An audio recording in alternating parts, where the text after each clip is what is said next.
കാഷ്യൂനട്ടൊക്കെ ചേർത്തിട്ട് കുറച്ച് ഡിഫറെൻ്റ് ആയിട്ടുള്ള ഒരു ചിക്കൻ ഫ്രൈ ആണ് ഉണ്ടാക്കുന്നത്. അപ്പോൾ അതെങ്ങനെയെന്ന് കാണാം. സ്റ്റൗ കത്തിച്ച് ഒരു ചീനച്ചട്ടി വയ്ക്കാം. ചട്ടി ചൂടായിട്ട് വരുമ്പോൾ നമുക്ക് ഇതിലോട്ട് വെളിച്ചെണ്ണ ഒഴിച്ചു കൊടുക്കാം. എണ്ണ നന്നായിട്ട് ചൂടായി കഴിയുമ്പോൾ കഴുകി വൃത്തിയാക്കി വെച്ചിരിക്കുന്ന 1 കിലോ ചിക്കൻ ചേർത്ത് കൊടുക്കാം. ചെറിയ കഷ്ണങ്ങളായിട്ടാട്ടോ കട്ട് ചെയ്തിരിക്കുന്നത്. എങ്ങനെ വേണമെങ്കിലും എടുക്കാം. ഞാനിപ്പോൾ ചെറുതായി കട്ട് ചെയ്തു മാത്രം.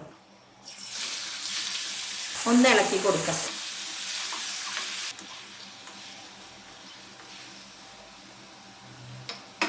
ഇനി നമുക്ക് ഇതിലോട്ട് 1/4 ടീസ്പൂൺ മഞ്ഞൾപ്പൊടി, ഇതിലേക്ക് ആവശ്യത്തിനുള്ള ഉപ്പ് കൂടെ ചേർക്കാം.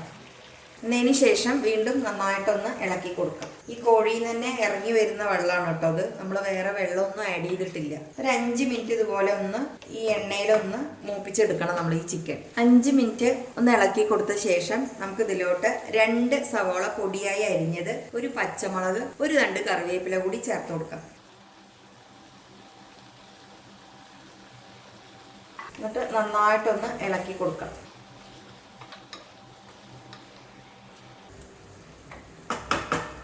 ഇനി നമുക്കിത് ഒരു 5 മിനിറ്റ് അടച്ചു വെച്ച് കുക്ക് ചെയ്യാം.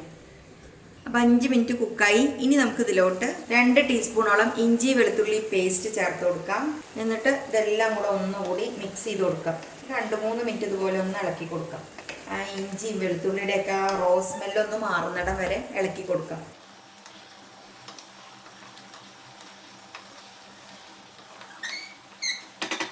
2-3 മിനിറ്റായി. ഇനി നമുക്ക് ഇതിലോട്ട് പൊടികളൊക്കെ ചേർക്കാം. ആദ്യം നമുക്ക് മുളക് പൊടി ചേർക്കാം. ഓരോരുത്തരുടെയും എരിവിനനുസരിച്ചിട്ടൊക്കെ മുളക് പൊടി ചേർക്കാം കേട്ടോ. ഇതിൽ നമ്മൾ സാധാ മുളക് പൊടി മാത്രമല്ല കാശ്മീരി ചില്ലി പൗഡറും ചേർക്കുന്നുണ്ട് കേട്ടോ. അപ്പം ആദ്യം 1 ടീസ്പൂൺ സാധാ മുളക് പൊടി, 1.5 ടീസ്പൂണോളം കാശ്മീരി ചില്ലി പൗഡർ, 2 ടീസ്പൂൺ മല്ലിപ്പൊടി, 1 ടീസ്പൂൺ ഗരം മസാല പൊടി, 1/2 ടീസ്പൂൺ കുരുമുളക് പൊടി കൂടി ചേർക്കുന്നുണ്ട് കേട്ടോ. എൻ്റെ മുളക് പൊടിക്ക് അധികം എരിവില്ലാത്ത കാരണം ഞാൻ കുരുമുളക് പൊടിയും കൂടി ചേർത്തിന്ന് മാത്രം. എരിവ് എപ്പോഴും ഓരോരുത്തരുടെയും പാകം നോക്കിയിട്ട് ചേർക്കുക, കൂടി പോകരുത് കേട്ടോ. ഇനി ഇതെല്ലാം കൂടെ ഒന്ന് മിക്സ് ചെയ്ത് കൊടുക്കുക.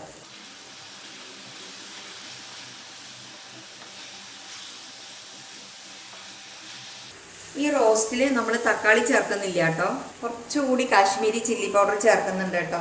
1/2 ടീസ്പൂൺ കൂടി. അപ്പോൾ 2 ടീസ്പൂണാണ് നമ്മൾ കാശ്മീരി ചില്ലി പൗഡർ എടുത്തിരിക്കുന്നത്. ഈ പൊടികളൊക്കെ ചേർത്തി കഴിഞ്ഞാൽ ഒരു 2-3 മിനിറ്റ് മീഡിയം ഫ്ലെയിമിൽ നമുക്കിതൊന്ന് ഇളക്കി കൊടുക്കാം. കഷ്ണങ്ങളൊന്നും ഉടഞ്ഞു പോവരുത്.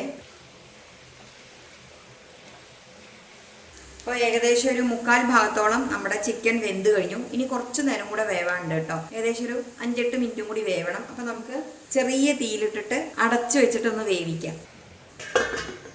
അപ്പോൾ ഇതേ ഏകദേശം 5-8 മിനിറ്റായി. നമ്മുടെ ചിക്കൻ നന്നായിട്ട് കുക്കായിട്ടുണ്ട് കേട്ടോ. നന്നായിട്ട് കുക്കാവണം, എങ്കിലേ നല്ല ടേസ്റ്റ് ഉണ്ടാവുള്ളൂ.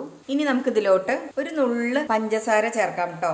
എന്താണെന്ന് വെച്ചാൽ ഇതിൻ്റെ ടേസ്റ്റ് ഒന്ന് ഇരട്ടിയാവും. ആ എരിവും ഉപ്പും എല്ലാം ഒന്ന് ബാലൻസ് ചെയ്യാൻ വേണ്ടിയിട്ടാണ് നമ്മൾ ഈ ഒരു നുള്ള് പഞ്ചസാര ചേർക്കുന്നത്. ഇത് താല്പര്യമില്ലാത്തവർക്ക് ഈ ഒരു സ്റ്റെപ്പ് വേണ്ടാന്ന് വെക്കാം കേട്ടോ. ഇനി കുറച്ച് മല്ലിയില,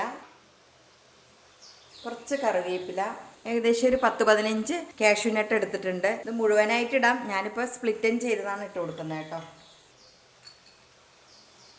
ഇനി ഇതെല്ലാം കൂടെ നന്നായിട്ടൊന്ന് മിക്സ് ചെയ്തെടുക്കുക. കഷ്ണങ്ങളൊന്നും ഉടഞ്ഞു പോകരുത്. ഏകദേശം ഒരു 3-4 മിനിറ്റ് നന്നായിട്ട് കുക്ക് ചെയ്തെടുക്കാം. ഇനി ഇതിലും കൂടുതൽ കാഷ്യൂനട്ട് ചേർക്കേണ്ടവർക്ക് ചേർക്കാം. ഒന്നുകൂടെ അടച്ചു വയ്ക്കാം. ഏകദേശം ഒരു 3-4 മിനിറ്റും കൂടെ ആയിക്കോട്ടെ. ലോ ഫ്ലെയിമിലാട്ടോ കിടക്കുന്നത്. അപ്പോൾ അതേ 3-4 മിനിറ്റായി. ഇനി നമുക്ക് തുറന്ന് നോക്കാം. ആഹാ, എന്തൊരു മണമെന്നോ. നല്ല കിണ്ണം കാച്ചി ചിക്കൻ റോസ്റ്റ് റെഡി ആയി കേട്ടോ. കാണാൻ തന്നെ എന്തൊരു ഭംഗി അറിയോ അതിൻ്റെ കളറ്. നമ്മൾ ചെറിയൊരളവിലാട്ടോ ഉണ്ടാക്കിയിട്ടുള്ളൂ. 1 കിലോ ചിക്കനല്ലേ എടുത്തിട്ടുള്ളൂ. ഒന്ന് ടേസ്റ്റ് ചെയ്ത് നോക്കട്ടെ.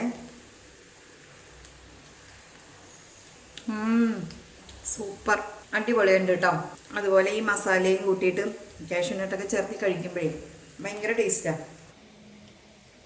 അടിപൊളി. ഇനി നമുക്ക് ഗ്യാസ് ഓഫ് ചെയ്യാം. അപ്പോൾ ഈ മഴയൊക്കെ നന്നായി പെയ്യണ സമയത്ത് ഇതുപോലത്തെ നല്ല ചിക്കൻ റോസ്റ്റ് ഒക്കെ ഉണ്ടാക്കിയിട്ട് കഴിക്കൂ കേട്ടോ എല്ലാവരും. വളരെ എളുപ്പമാണ്. ഒരുപാട് ഇൻഗ്രീഡിയൻസ് ഒന്നും ഇല്ലല്ലോ. എല്ലാവർക്കും ഇഷ്ടാവും. വീണ്ടും നല്ല നല്ല റെസിപ്പിയുമായി വരുന്നത് വരേക്കും ബായ്.